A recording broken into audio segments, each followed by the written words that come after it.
जय हिंद दोस्तों, स्वागत है आप लोगों को मृत्युंजय रिसर्च सेंटर में। आशा है कि आप लोग अच्छे होंगे। दोस्तों आज हम एडुटेरिया का दरोगा का सेट जो चला रहे थे उसी का पार्ट 4 है, मतलब सेट नंबर 4 है। और आशा करता हूँ कि आप लोग तीनों सेट देख चुके होंगे। काफ़ी अच्छे अच्छे प्रश्न आते हैं दोस्तों एडुटेरिया से। तो चलिए, ये जैसा कि देख रहे हैं ये 100 प्रश्न ऐसा पूछा जाएगा और इसका कटअप जो है वो 65 हम रखे हुए हैं। और ठीक है, तो चलिए आज के पहले प्रश्न की ओर बढ़ते हैं। और दोस्तों आप चैनल पर अगर नए हैं तो आप इसे सब्सक्राइब कर सकते हैं। तो पहला प्रश्न है कि हेलिना टैंक रोधी मिसाइल को किस देश ने विकसित किया है। तो हेलिना जो टैंक रोधी मिसाइल है वो भारत ने विकसित किया है, इनका ऑप्शन सी हो जाएगा दोस्तों, ऑप्शन सी। अगर पूछ देगा कि भारत का पहला निर्मित स्वदेशी रॉकेट कौन है तो पिनाका हो जाएगा। ठीक है, पहला स्वदेशी निर्मित रॉकेट कौन है, पिनाका। लेकिन यहाँ पर क्या है कि टैंक रोधी मिसाइल कौन है, तो ये हेलिना भारत। ठीक है, अगले प्रश्न की ओर बढ़ते हैं कि नीति आयोग के नए सीईओ कौन है। तो नीति आयोग के अगर उपाध्यक्ष अगर पूछता तो सुमन बेरी हो जाता। ठीक है, लेकिन पूछा गया है कि नए सीईओ, तो वी.आर. सुब्रमण्यम हो जाएगा, ऑप्शन ए इसका राइट आंसर हो जाएगा। और नीति आयोग का स्थापना कब हुआ था ये आप लोग कमेंट में बता सकते हैं। ठीक है, अगले प्रश्न की ओर बढ़ते हैं। अगला प्रश्न इंपॉर्टेंट प्रश्न इसलिए देखिए टिक लगा हुआ कि टर्कस फोर्थ युद्ध अभ्यास 2023 किस देश के मध्य आयोजित किया गया। तो टर्कस जो है दोस्तों वो भारत और अमेरिका के बीच युद्ध अभ्यास है, ऑप्शन सी इसका राइट आंसर हो जाएगा। और ये थल सेना का युद्ध अभ्यास है, ये भी आप लोग याद रख सकते हैं टर्कस। और कहाँ हुआ था, तो चेन्नई में हुआ था। ठीक है, चेन्नई में। अगले प्रश्न की ओर बढ़ते हैं कि फैमिली डॉक्टर प्रोजेक्ट की शुरुआत किस राज्य द्वारा किया गया है। तो फैमिली डॉक्टर प्रोजेक्ट जो है वो भारत के आंध्र प्रदेश राज्य से किया गया, ऑप्शन बी इसका राइट आंसर हो जाएगा। प्रश्न संख्या 5 है कि इसरो ने अपना पहला निजी रॉकेट किस नाम से लॉन्च किया है। तो इसरो ने अपना पहला निजी रॉकेट विक्रम 5 से लॉन्च किया है, तो ऑप्शन सी इसका राइट आंसर हो जाएगा। इसरो की स्थापना अगर पूछेगा तो याद रखिएगा 1969 में इसकी स्थापना हुआ था।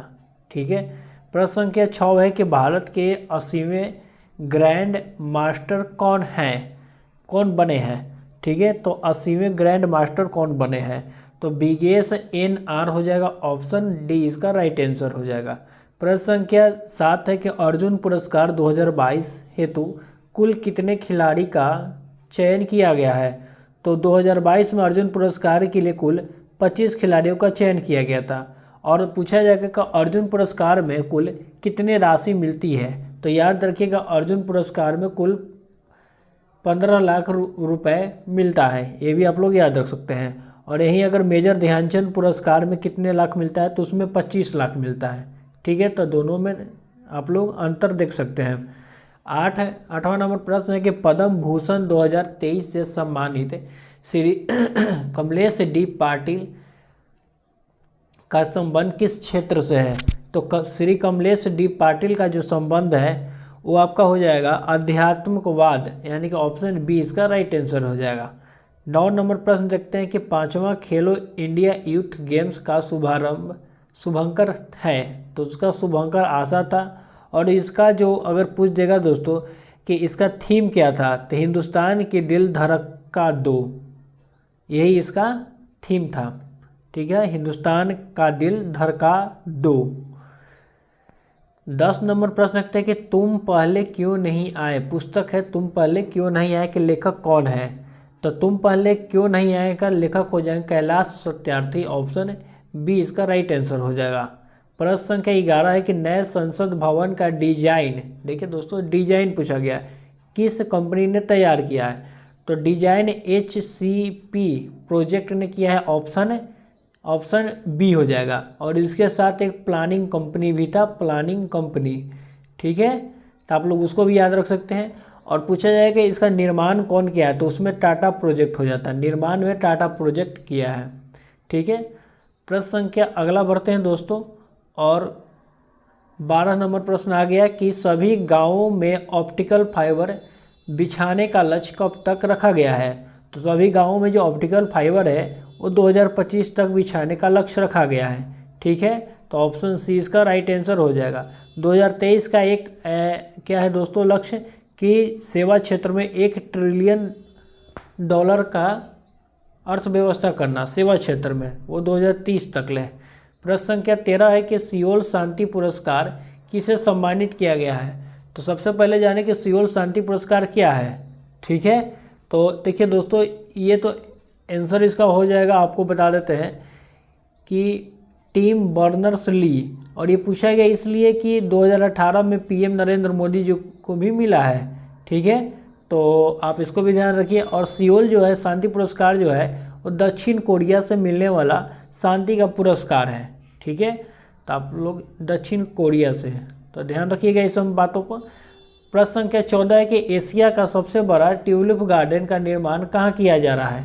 तो एशिया का सबसे बड़ा जो ट्यूलिप गार्डन है वो श्रीनगर में किया जा रहा है इसका निर्माण। तो ऑप्शन ए इसका राइट आंसर हो जाएगा।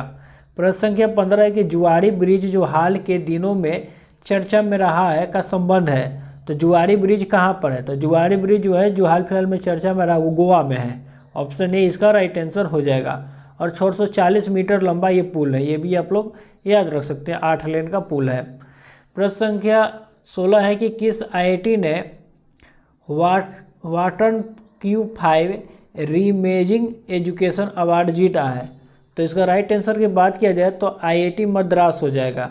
और ये जो पुरस्कार है दोस्तों इसको शिक्षा का ऑस्कर भी बोला जाता है। ठीक है, तो ऑप्शन सी इसका आईआईटी मद्रास हो जाएगा।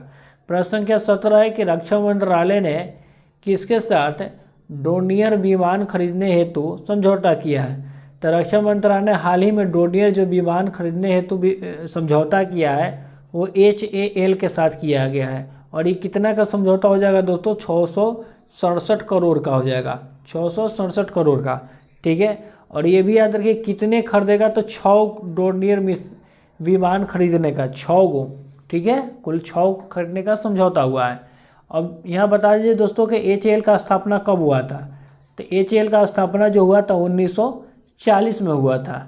ठीक है, प्रश्न संख्या 18 है कि हॉर्नबिल महोत्सव 2022 का आयोजन नागालैंड में किया गया है। ठीक है, तो नागालैंड का ही त्यौहार महोत्सव है हॉर्नबिल। तो इसका उद्घाटन कौन किए थे। तो भारत के उपराष्ट्रपति जगदीप धनखड़ जी ने गए थे यहाँ पर और इसका उद्घाटन किया था। ऑप्शन बी इसका राइट आंसर हो जाएगा। प्रश्न संख्या 19 पर है दोस्तों कि जनवरी 2023 में भारतीय वायुसेना का कौन सा लड़ाकू विमान दुर्घटनाग्रस्त हो गया था। तो कब पूछा गया, जनवरी 2023 में। तो ये सुखोई 30 और मिराज 2000 ये दोनों हो गया था, यानी कि ऑप्शन डी इसका राइट आंसर हो जाएगा। ठीक है, खाली ये बहुत चर्चा में रहा है दोस्तों, आसान प्रश्न। प्रश्न संख्या 20 है कि मलेशियाई ओपन बैडमिंटन का खिताब पुरुष एकल में किसने जीता है। तो इसका विक्टर एक्सेल्सन हो जाएंगे। ऑप्शन सी इसका राइट आंसर है, विक्टर एक्सेल्सन। अगला प्रश्न 21 नंबर देखते हैं कि महिला T20 वर्ल्ड कप 2023 का खिताब ऑस्ट्रेलिया ने किस देश को हराकर जीता है। तो ऑस्ट्रेलिया ने महिला वर्ल्ड T20 का जो वर्ल्ड कप जो T20 में हुआ था उसका खिताब दक्षिण अफ्रीका को हराकर जीता था। और इसका आयोजन भी जो हुआ था दक्षिण अफ्रीका में ही हुआ था। तो आप लोग इसको भी अच्छे से याद कर सकते हैं कि आयोजन भी दक्षिण अफ्रीका में हुआ था और उप विजेता भी दक्षिण अफ्रीका रहा है। विजेता कौन रहा, तो ऑस्ट्रेलिया रहा है। और एक बात पूछा जा सकता है कि दोस्तों कि 2024 में कहाँ पर महिला T20 वर्ल्ड कप होने वाला है। तो वो होने वाला है बांग्लादेश में। आप लोग इसको याद रख सकते हैं, बांग्लादेश में। ठीक है, अगले प्रश्न बढ़ते हैं। 22 नंबर प्रश्न है कि मिस अर्थ 2022 का खिताब किसने जीता है। तो मिस अर्थ 2022 का खिताब मिन सू चोई, ऑप्शन ए इसका राइट आंसर हो जाएगा। और इनका संबंध जो है वो साउथ कोरिया से है, साउथ कोरिया से हो जाएगा। ठीक है, प्रश्न संख्या 23 है कि हाल ही में N3H2 वायरस चर्चा में रहा है, इसका संबंध है। तो इसका इन्फ्लुएंजा से संबंध हो जाएगा। ऑप्शन ए इसका राइट आंसर हो जाएगा। अगला प्रश्न देखते हैं दोस्तों, इंपॉर्टेंट प्रश्न लगता है। और ऑस्कर 2023 हेतु भारत की ओर से कितने फिल्म को शामिल किया गया था। तो भारत की ओर से तो 3 फिल्म शामिल किया गया था। ठीक है, तो इसका ऑप्शन सी इसका राइट आंसर हो जाएगा। प्रश्न संख्या 25 है कि हाल ही में दिनों में माउंट मेरापी ज्वालामुखी विस्फोट चर्चा में रहा है। इसका संबंध किससे है? तो दुनिया का सबसे विस्फोट ज्वालामुखी इसको बोला जाता है दोस्तों। तो ये कहाँ पर है ये बताइए। तो ये इंडोनेशिया में सबसे सक्रिय ज्वालामुखी यही है दुनिया का। ठीक है, तो इसका संबंध है इंडोनेशिया से। ऑप्शन बी इसका राइट आंसर हो जाएगा। प्रश्न संख्या 26 है कि बाब अल मांडेव जल संधि किससे जोड़ता है? तो बाब अल मांडेव जो जल संधि है वो हिंद महासागर और लाल सागर को जोड़ता है। ठीक है, तो आप लोग इसको याद रख सकते हैं, हिंद महासागर और लाल सागर। ठीक है, अगले प्रश्न की ओर बढ़ते हैं कि 27 नंबर में आ गए कि निम्नलिखित में से कौन सा भारत के नवीनतम पर्वत श्रेणी है? तो भारत के नवीनतम पर्वत श्रेणी कौन है ये बताना है। तो ऑप्शन ए हो जाएगा हिमाद्री। ऑप्शन ए हिमाद्री हो जाएगा। प्रश्न संख्या 28 है कि मोर एवं पुराना किसकी सहायक नदी है? तो मोर पुराना जो हो गया वो ताप्ती का हो जाएगा। मोर हो गया, पुराना हो गया, बैतून हो गया, ये सब जो भी हो गया ये ताप्ती का हो जाएगा। ऑप्शन सी इसका राइट आंसर। ताप्ती कहाँ बहती है? तो पश्चिमी भारत में बहती है, ये बहने वाली नदी है पश्चिम भारत में। ठीक है, तो ऑप्शन सी इसका राइट आंसर हो गया। अगले प्रश्न बढ़ते हैं कि निम्नलिखित में से कौन कोर इंडस्ट्रीज का उदाहरण है? तो कोर इंडस्ट्रीज कहने का मतलब क्या होता है दोस्तों, ये समझ लिए कि जिसका अर्थव्यवस्था पर गुणक प्रभाव पड़ता है। जिसका अर्थव्यवस्था पर कैसा प्रभाव पड़ता है? गुणक प्रभाव। तो कोयला हो गया, विद्युत हो गया, कच्चा तेल हो गया, इस्पात हो गया, सीमेंट हो गया, पेट्रोलियम हो गया, ये सभी आ जाते हैं। तो ऑप्शन डी इसका राइट आंसर हो जाएगा। ठीक है, प्रश्न संख्या 30 है कि बोडो जनजाति निवास करती है। तो बोडो जनजाति किस पहाड़ी में निवास करती है? तो ये बताइए। देखिए बोरो पूछा गया, बोरो। ठीक है, एक आया था बोरो, एक है रो, राम वाला रो आ जाएगा पीछे, एक रो, ये बोरो अगर बोलता तब अमेजन बेसिन हो जाता है। ये नीचे वाला बोरो अगर पूछा तो कहाँ हो जाएगा? अमेजन है। लेकिन बोडो पूछ दिया तो बोडो जो होता है गारो की पहाड़ी में पाया था। ऑप्शन सी इसका राइट आंसर हो जाएगा। ठीक है, और ये कहाँ पाया जाएगा? अमेजन बेसिन में। तो आप लोग दोनों क्लियर करिए क्योंकि यहाँ कन्फ्यूजन वाला प्रश्न आ सकता है। ठीक है, प्रश्न संख्या 31 है कि निम्नलिखित में से कौन सा भारत के सबसे ऊंचा जलप्रपात है? तो भारत के सबसे ऊंचा जलप्रपात कौन हो जाएगा? तो कुंचिकल हो जाएगा। ऑप्शन ए हो जाएगा कुंचिकल। और कुंचिकल जो है वो बराही नदी पर हो जाएगा, वराही नदी पर हो जाएगा। और बराही कहाँ पर है? कर्नाटक में। ठीक है, तो आप लोग ध्यान रखिएगा कि कुंचिकल जो है बराही नदी पर है और बराही नदी कहाँ पर बहता है? तो कर्नाटक में। ठीक है, प्रश्न संख्या 32 है कि भारत के किस द्वीप का उद्गम ज्वालामुखी से हुआ है? तो भारत के किस द्वीप का उद्गम ज्वालामुखी से हुआ ये बताना है। ठीक है, तो बैरन द्वीप हो जाएगा दोस्तों। और भारत का एकमात्र सक्रिय द्वीप बैरन द्वीप, सक्रिय ज्वालामुखी द्वीप। तो ऑप्शन सी इसका राइट आंसर हो जाएगा, बैरन द्वीप। ठीक है, 33 नंबर प्रश्न है कि किस भारतीय राज्य की सीमा बांग्लादेश से नहीं लगता है? तो बांग्लादेश का मिजोरम का टच हो जाएगा, त्रिपुरा का भी टच हो जाएगा, मेघालय का भी टच हो जाएगा, लेकिन मणिपुर थोड़ा ऊपर है तो इसलिए नहीं लगेगा। तो ऑप्शन सी इसका राइट आंसर हो जाएगा, ऑप्शन सी। ठीक है, प्रश्न संख्या 34 है कि निम्नलिखित में से कौन सा संवैधानिक संस्था नहीं है? तो संवैधानिक संस्था कौन सा नहीं ये बताना है। तो मानवाधिकार आयोग जो है वो एक संवैधानिक संस्था नहीं है। मानवाधिकार आयोग का ये कौन सा अधिनियम है दोस्तों? तो याद रखिएगा 1993 का अधिनियम है। ठीक है, तो अगले प्रश्न की ओर बढ़ते हैं और अगला प्रश्न देखते हैं। प्रश्न नंबर 35 है कि निम्नलिखित में से कौन सा वित्त आयोग द्वारा की गई प्रत्येक सिफारिश को संसद के प्रत्येक सदन के समक्ष रखवाएगा? तो भारत के राष्ट्रपति जी इसको रखवाते हैं। ऑप्शन ए इसका राइट आंसर हो जाएगा। ठीक है, 36 नंबर प्रश्न देखते हैं कि राष्ट्रीय आपातकाल की घोषणा को स्वीकृति हेतु संसद के समक्ष रखा जाने वाला आवश्यक है कितने? अच्छा, एक बार फिर से देखिए कि राष्ट्रीय आपातकाल की घोषणा को स्वीकृति हेतु, स्वीकृति देने के लिए संसद के समक्ष रखना जाना आवश्यक है। तो कितने समय के अंदर इसको स्वीकृति मिल जाना चाहिए संसद के द्वारा? तो 1 माह के द्वारा लग जाना चाहिए। तो ऑप्शन ए इसका राइट आंसर। राष्ट्रीय आपातकाल का अनुच्छेद 352 है, आप लोग इसको नोट कर सकते हैं। ठीक है, तो ऑप्शन ए इसका राइट आंसर था। प्रश्न संख्या 37 है कि राज्य सरकार को कृषि आय कर कौन नियत करता है? तो कृषि जो आय कर है वो भारत का संविधान नियत करता है। ठीक है, तो प्रश्न ऑप्शन हो गया इसका सी। और ये राज्य सूची, ये 7वीं अनुसूची में आता है। ठीक है, और 7वीं अनुसूची के राज्य सूची में आता है। ठीक है, आप लोग ध्यान रखिएगा। प्रश्न संख्या 38 देखते हैं कि भारत के संविधान में किस अनुच्छेद में करों को केंद्र द्वारा लगाया गया एवं एकत्रित किया जाता है तथा केंद्र और राज्यों के मध्य वितरण किया जाता है? तो ये किस अनुच्छेद में इसका वर्णन है? तो अनुच्छेद 270 में, सॉरी ऑप्शन है डी, 270 में इसका वर्णन है।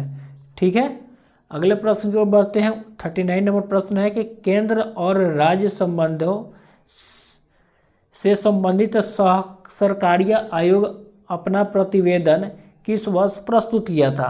तो किस वर्ष प्रस्तुत किया गया था ये पूछा गया। तो 1988 में प्रस्तुत किया था। हालांकि इसका गठन कब हुआ था अगर ये पूछ देगा तो याद रखिएगा 1983 में इसका गठन हुआ था और 5 साल के बाद ये अपना प्रतिवेदन प्रस्तुत किया था। ठीक है, तो 1988 इसका राइट आंसर हो जाएगा। प्रश्न संख्या 40 है कि निम्नलिखित में से कौन सा एक याचिका अधीनस्थ न्यायालयों के कार्य पद्धति का परीक्षण करता है? ठीक है, तो उत्प्रेषण और प्रतिषेध, ऑप्शन सी इसका राइट आंसर हो जाएगा, उत्प्रेषण एवं प्रतिषेध। प्रश्न संख्या 41 है कि कार्यकारी न्यायाधीशों की नियुक्ति की जाती है। तो कार्यकारी जो न्यायाधीश हैं दोस्तों, इनकी नियुक्ति उच्च न्यायालय में किया जाता है, उच्च न्यायालय में किया जाता है। ठीक है, तो आप लोग इसको याद रख सकते हैं, उच्च न्यायालय में। अगले प्रश्न की, और इसका अनुच्छेद अगर पूछ देगा दोस्तों तो याद रखिएगा अनुच्छेद 224 के तहत है। ठीक है, 224 आप लोग इसको याद रखिएगा। प्रश्न संख्या 42 है कि ऊर्जा का नवीकरणीय स्रोत कौन सा नहीं है? नवीकरणीय स्रोत जिसको हम दोबारा नहीं बदल सकते हैं या ला सकते हैं। ठीक है, मतलब उपयोग में दोबारा हम नहीं ला सकते, वो बताना है। तो पवन को हम लोग दोबारा यूज कर सकते हैं, सूर्य के किरण को भी दोबारा यूज कर सकते हैं, बायोमास को भी दोबारा यूज हम लोग करते हैं, और लेकिन कोयला को हम लोग दोबारा यूज नहीं करते हैं। कोयला एक क्या बोलते हैं उसको, लिमिटेड संसाधन के तौर पर आता है। तो ऑप्शन डी इसका राइट आंसर हो जाएगा, ऑप्शन डी कोयला। ठीक है, प्रश्न संख्या 43 है कि अंतर्राष्ट्रीय योग दिवस कब मनाया जाता है? तो आसान प्रश्न, अंतर्राष्ट्रीय योग दिवस 21 जून को मनाया जाता है। ठीक है, 21 मार्च को क्या मनाया जाता है ये आप लोग बता सकते हैं कि विश्व वानिकी दिवस 21 मार्च को। 14 जून को क्या मनाते हैं? विश्व रक्तदाता दिवस। और 22 मार्च को विश्व जल दिवस। ठीक है, 23 मार्च को भगत सिंह शहीद हुए थे राजगुरु सुखदेव के साथ। ठीक है, 44 नंबर प्रश्न है कि प्रो कबड्डी लीग की शुरुआत कब हुई थी? तो प्रो कबड्डी जो लीग है जो भारत में होती है उसकी शुरुआत कब हुई थी? तो इसकी शुरुआत 2014 में हुई थी। तो ऑप्शन बी इसका राइट आंसर हो जाएगा 2014। ठीक है, प्रश्न संख्या 45 देखते हैं। निम्नलिखित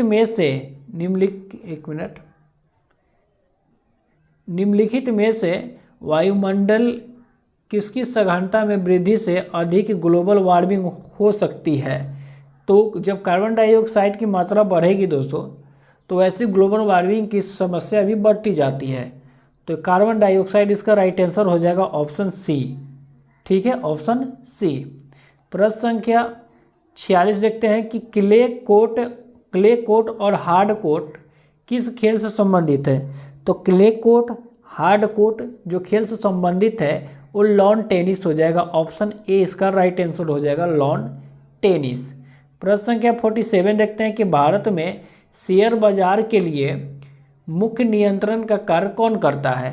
तो शेयर मार्केट के लिए सेबी कार्य करता है, याद रखिएगा सेबी का वर्तमान अभी चेयरमैन कौन है, तो माधवीपुरी बुच हो जाएंगे, आप लोग इसको भी याद रख सकते हैं।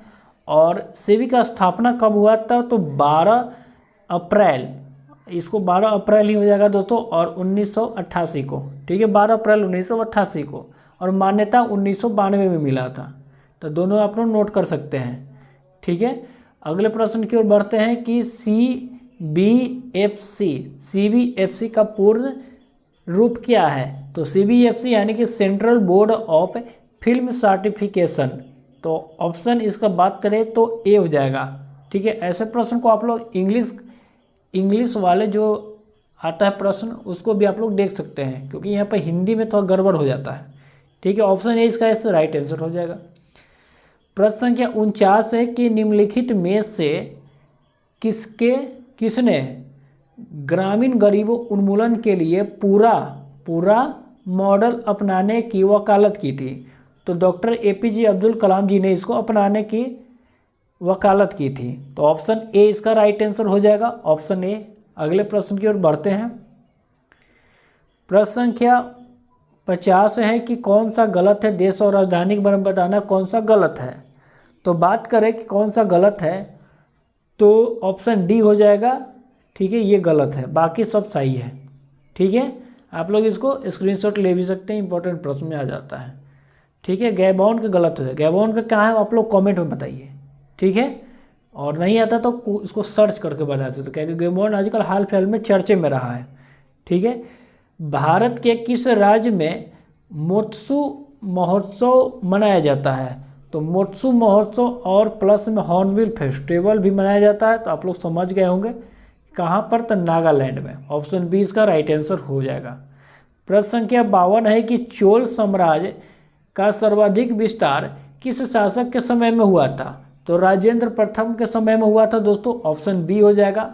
और राजेंद्र प्रथम ने ही बंगाल के शासक महिपाल पर को पराजित किया था, और पराजित करके कौन सा उपाधि धारण किया था, गंगई कोड चोल, ठीक है, गंगई कोड चोल, ये राजेंद्र प्रथम का ही उपाधि था, महिपाल को हराकर, ठीक है।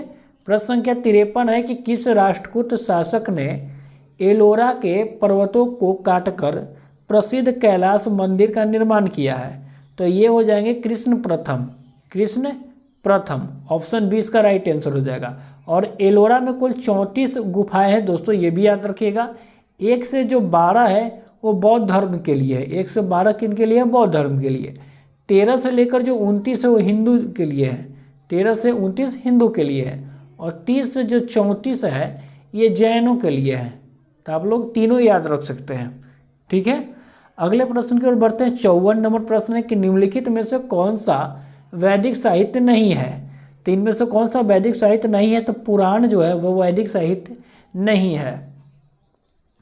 55 नंबर प्रश्न कि महाविभास सूत्र की रचना किसने किया था, तो ऑप्शन ए हो जाएगा, वसुमित्र ने इसका रचना किया था महाविभास सूत्र का।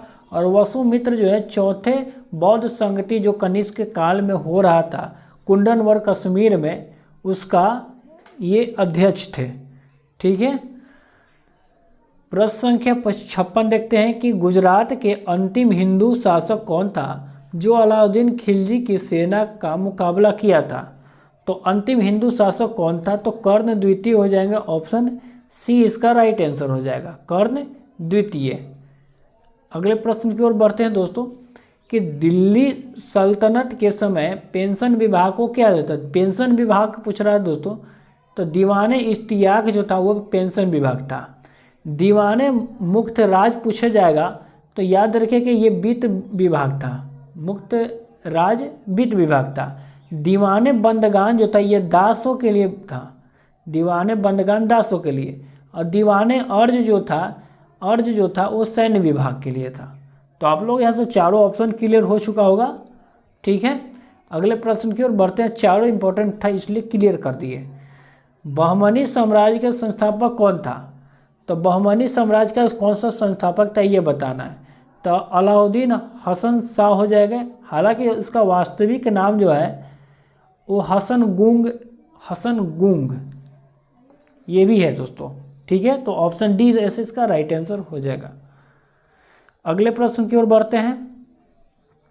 59 नंबर प्रश्न कि निम्नलिखित में से कालक्रम का सही अनुसार बताना ही कौन सा कालक्रम का सही है। ठीक है, तो देखिए दोस्तों, रामानुजाचार्य हो जाएंगे, रामानंद, गुरु नानक और चैतन्य स्वामी सबसे अंतिम में आए थे, तो ऑप्शन बी इसका राइट आंसर हो जाएगा।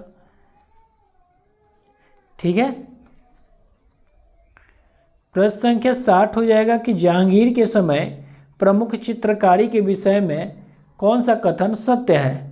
तो पढ़ते हैं कि मंसूर जानवरों और फूलों के चित्रकारी बनाने का में निपुण था। तो ठीक है, मंसूर जानवर और फूलों की चित्रकारी ही बनाने में निपुण था, तो ऑप्शन ए तो बिल्कुल सही है। अगला है कि अबुल हसन एक छवि चित्रकार था। तो अबुल हसन एक छवि चित्रकार था, ये भी सही है। तो एक और दो दोनों सही है, तो इस हिसाब से पकड़ सकते हैं कि दोनों जब सही होगा तो ऑप्शन डी ही हो जाएगा। ठीक है, हालांकि अगला पढ़ लेते हैं, गोवर्धन साधु संत एवं फकीर के चित्र बनाने के लिए निपुण था, जो कि ये भी ठीक है। ठीक है, प्रश्न संख्या 61 है कि किस गवर्नर जनरल के समय नरबलि प्रथा का प्रतिबंधित हुआ। नरबलि प्रथा पर प्रतिबंध लगाया गया किस गवर्नर जनरल के समय। तो ये लॉर्ड हार्डिंग हो जाएगा, ऑप्शन ए इसका राइट आंसर हो जाएगा। प्रश्न संख्या 62 है कि मुस्लिम लीग का प्रथम वार्षिक अधिवेशन कब हुआ था। तो मुस्लिम लीग का प्रथम वार्षिक अधिवेशन जो था वो 7 में हुआ। तो 1906 में बना था, ढाका में ये बना था, याद रखना दोस्तों, ढाका में बना था 1906 में। ठीक है, 1907 में पहला हुआ था, और ये कहाँ हुआ था, तो ये कराची में हुआ था, कराची में हुआ था। और 1900 जो अगला जो 8 में जो हुआ था वो कहाँ हुआ था, अमृतसर में हुआ था। ठीक है, तो आप उसको भी याद रख सकते हैं। प्रश्न संख्या 63 फंसाने वाला प्रश्न है, अक्सर बच्चे इसमें गलत करके आते हैं कि इंकलाब जिंदाबाद, इंकलाब जिंदाबाद का नारा किसके द्वारा लिखा गया था। प्रश्न क्या रहा है कि लिखा गया था, दिया गया था नहीं, लिखा गया था। तो लिखा गया था हसरत मोहानी के द्वारा। ठीक है, हालांकि बोला गया था भगत सिंह के द्वारा। ठीक है, लेकिन लिखा किनके द्वारा गया था, तो हसरत मोहानी, ऑप्शन सी इसका राइट आंसर हो जाएगा, हसरत मोहानी। ठीक है, प्रश्न संख्या 64 है कि अखिल भारतीय किसान सभा का गठन किया गया था। तो कब किया गया था अखिल भारतीय किसान सभा का गठन।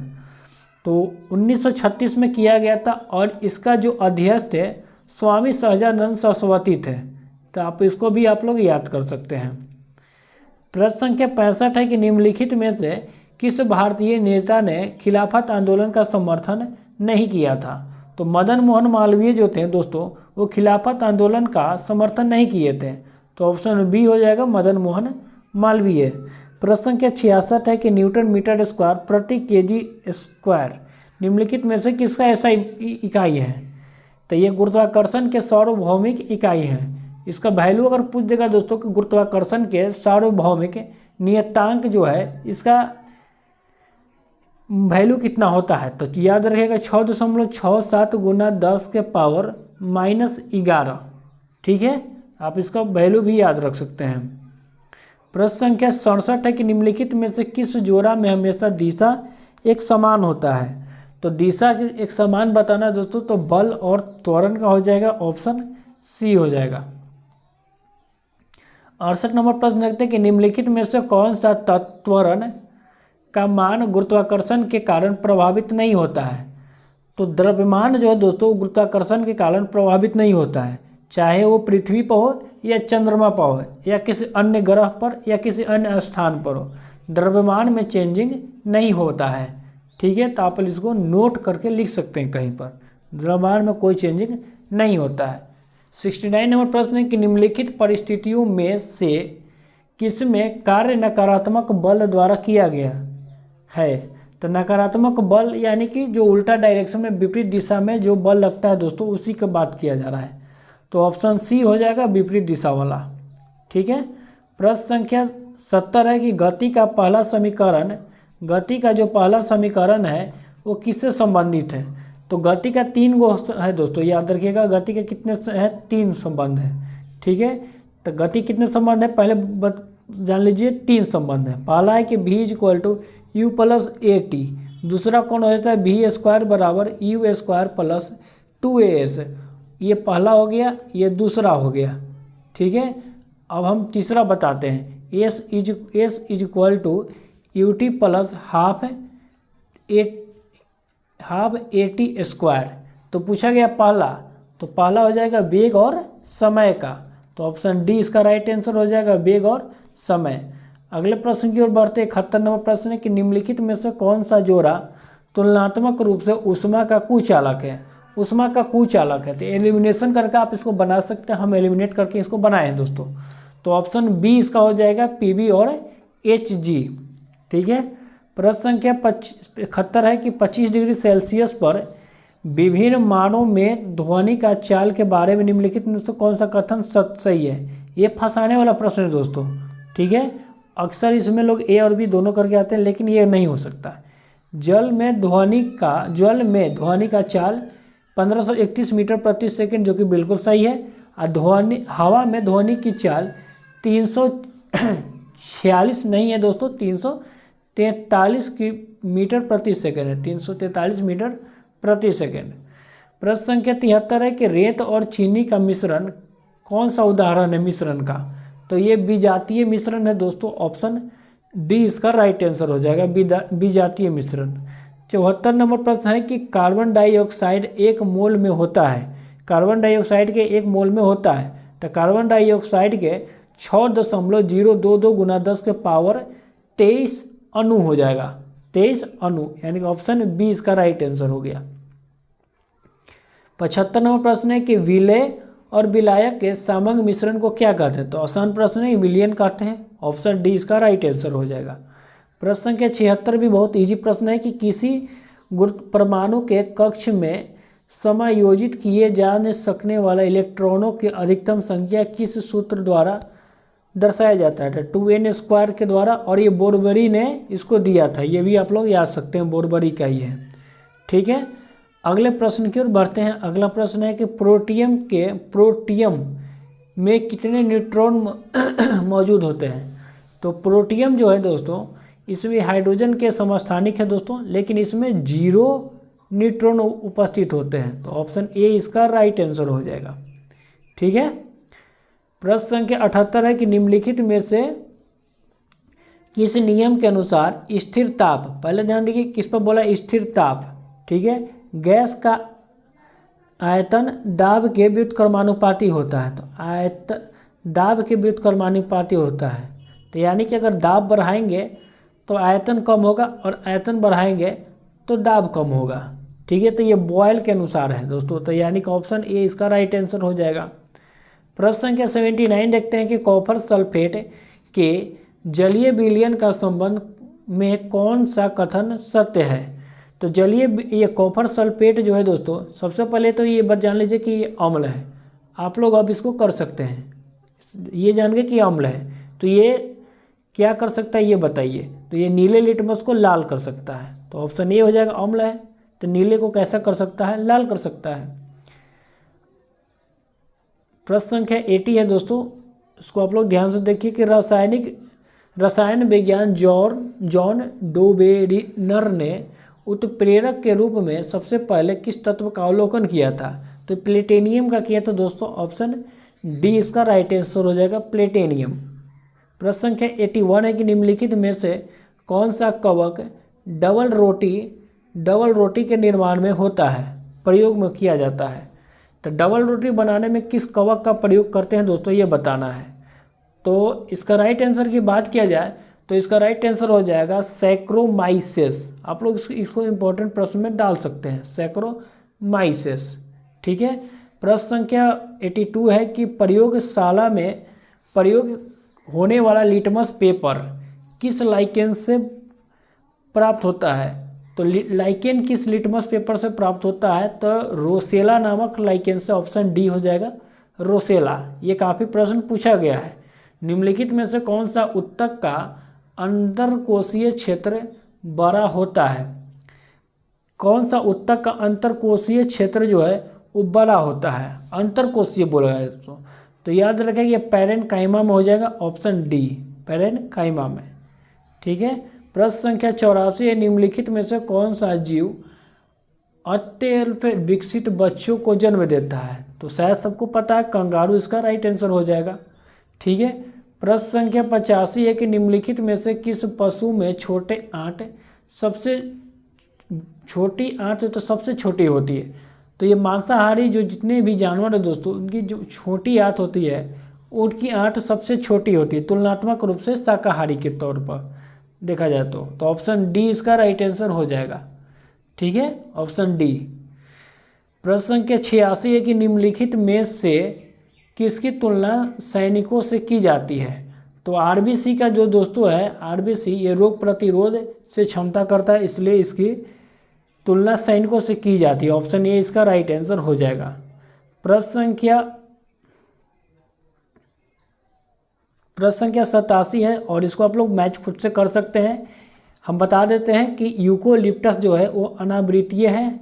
ठीक है, साइकस क्या है, तो साइकस अनावृतीय हो जाएगा, साइकस अनावृतीय। फर्न है तो फर्न क्या है, टेरिडोफाइटा है। और क्लेमिडोमोनास जो है शैवाल है। तो आप लोग इसको खुद से मैच कर लीजिएगा। अगला प्रश्न है कि पीयूष परिपक्व शुक्राणु का उत्पादन कहाँ होता है। तो परिपक्व शुक्राणु का उत्पादन जो होता है वो वृषण में होता है। Option B. शुक्राणु का कार्य निषेचन की क्रिया के दौरान अंडाणु कोशिकाओं का निषेचन करना है। ठीक है, तो आप इसको नोट कर सकते हैं। प्रश्न संख्या 89 है कि निम्नलिखित में से कौन सा रोग कवक द्वारा नहीं होता है। तो कवक द्वारा नहीं होता ये बताना। तो पेचिस हो जाएगा दोस्तों, पेचिस, मलेरिया, पायरिया, निद्रा रोग, ये जितना भी बोले दोस्तों वो प्रोटोजोआ से होता है। कवक से क्या क्या होता है, दम्मा, दाद, एथलीट फुट, गंजापन, ये सब जो होता है ये सब कवक के द्वारा होता है। ठीक है, तो आप लोग इसको मौखिक याद कर सकते हैं क्योंकि प्रश्न इंपॉर्टेंट आता है, यहाँ से पूछा जाता है। प्रश्न संख्या 90 है कि अनावृत बीजियों के प्रजनन अंग पौधों के किस भाग में स्थित है। तो ये फूलों में होता है दोस्तों। अनावृत बीजीय का जो प्रजनन अंग होता है वो कहाँ पर मौजूद होता है, फूलों में। ठीक है, अगले प्रश्न की ओर बढ़ते हैं। 91 नंबर प्रश्न पर हम आ चुके हैं और आप लोग कैसा लगा कमेंट में ज़रूर बताइए। ठीक है, कोई भी समस्या हो कमेंट करिए और इसका PDF चाहिए तो टेलीग्राम पर आप जुड़ सकते हैं। ठीक है, प्रश्न संख्या 91 है कि सस्टेनेबल डेवलपमेंट सॉल्यूशन नेटवर्क द्वारा जारी विश्व खुशहाली रिपोर्ट में कितने मानक आधार माने जाते हैं। तो याद रखिए इसमें 6 आधार माने जाते हैं। आप इसको नोट कर सकते हैं। हम बोल देते हैं कि प्रति व्यक्ति GDP, सामाजिक सहयोग, स्वास्थ्य जीवन प्रत्यास्था, जीवन विकल्प के चयन की स्वतंत्रता, उदारता और छठा है कि भ्रष्टाचार का बोध। आप इसको रिपीट करके भी देख सकते हैं और सुन सकते हैं और लिख भी सकते हैं। प्रश्न संख्या 92 है कि न्यूनतम आवश्यकता कार्यक्रम तथा काम के बदले अनाज कार्यक्रम का संबंध किस पंचवर्षीय योजना से है। तो काम के बदले जो अनाज है और न्यूनतम आवश्यकता कार्यक्रम ये 5वीं पंचवर्षीय योजना में के दौरान आया था। और ये 5वीं पंचवर्षीय योजना में 20 सूत्री कार्यक्रम 1975 में आया था। और याद रखिए दोस्तों कि 5वीं पंचवर्षीय योजना जो है वो 5 साल न होकर 4 साल का ही हो गया था। ठीक है, अगले प्रश्न 93 नंबर देखिए कि आय के वितरण में व्यापक विषमता का प्रदर्शन करने वाला वक्र को क्या कहते हैं। आय के वितरण में, ठीक है, तो ये लॉरेंज वक्र हो जाएगा। ऑप्शन ए इसका राइट आंसर हो जाएगा। प्रश्न संख्या 94 है कि निम्नलिखित में से किस समिति का संबंध हथकरघा का विकसित से है। तो हथकरघा का विकसित से ये बताया, तो मीरा सेठ समिति हो जाएगा। सहकारिता समिति का किससे केंद्र राज्य संबंध है दोस्तों। भंडारी समिति, भंडारी यानी कि ये क्षेत्रीय ग्रामीण बैंकों के पूर्ण संरचना से भंडारी समिति। और महाजन समिति का संबंध किनसे है, तो चीनी उद्योग से है। चारों ऑप्शन इंपॉर्टेंट था इसलिए हम आपको बता दिए। ठीक है, प्रश्न संख्या 95 है कि भारतीय औद्योगिक पूर्ण निर्माण बैंक का स्थापना कब किया गया था। तो भारतीय औद्योगिक पूर्ण निर्माण बैंक का स्थापना 1985 में किया गया था। ऑप्शन सी इसका राइट आंसर हो जाएगा। अगला जो प्रश्न है ये आप लोग खुद से कर सकते हैं, इसका हम आंसर बता देते हैं। ऑप्शन ए इसका राइट आंसर है। स्क्रीनशॉट लेते जाइए और इसको आप लोग खुद से करते जाइए। ठीक है, 97 नंबर प्रश्न देखते हैं, इसका ऑप्शन बी हो जाएगा।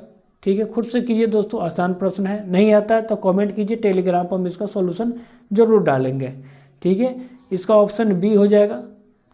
99 नंबर प्रश्न का ऑप्शन सी हो जाएगा। अगर नहीं आता तो कमेंट कीजिए, हम टेलीग्राम पर इसका जरूर आंसर प्रोवाइड करवाएंगे। और कैसा लगा कमेंट में ज़रूर बताइए, अच्छा लगा तो लाइक शेयर सब्सक्राइब जरूर कीजिए। जाते जाते कमेंट में तो जय हिंद, जाते जाते कमेंट में जय हिंद जरूर लिखिए। ठीक है, तो चलिए मिलते हैं अगले वीडियो में, तब तक ले जय हिंद जय भारत।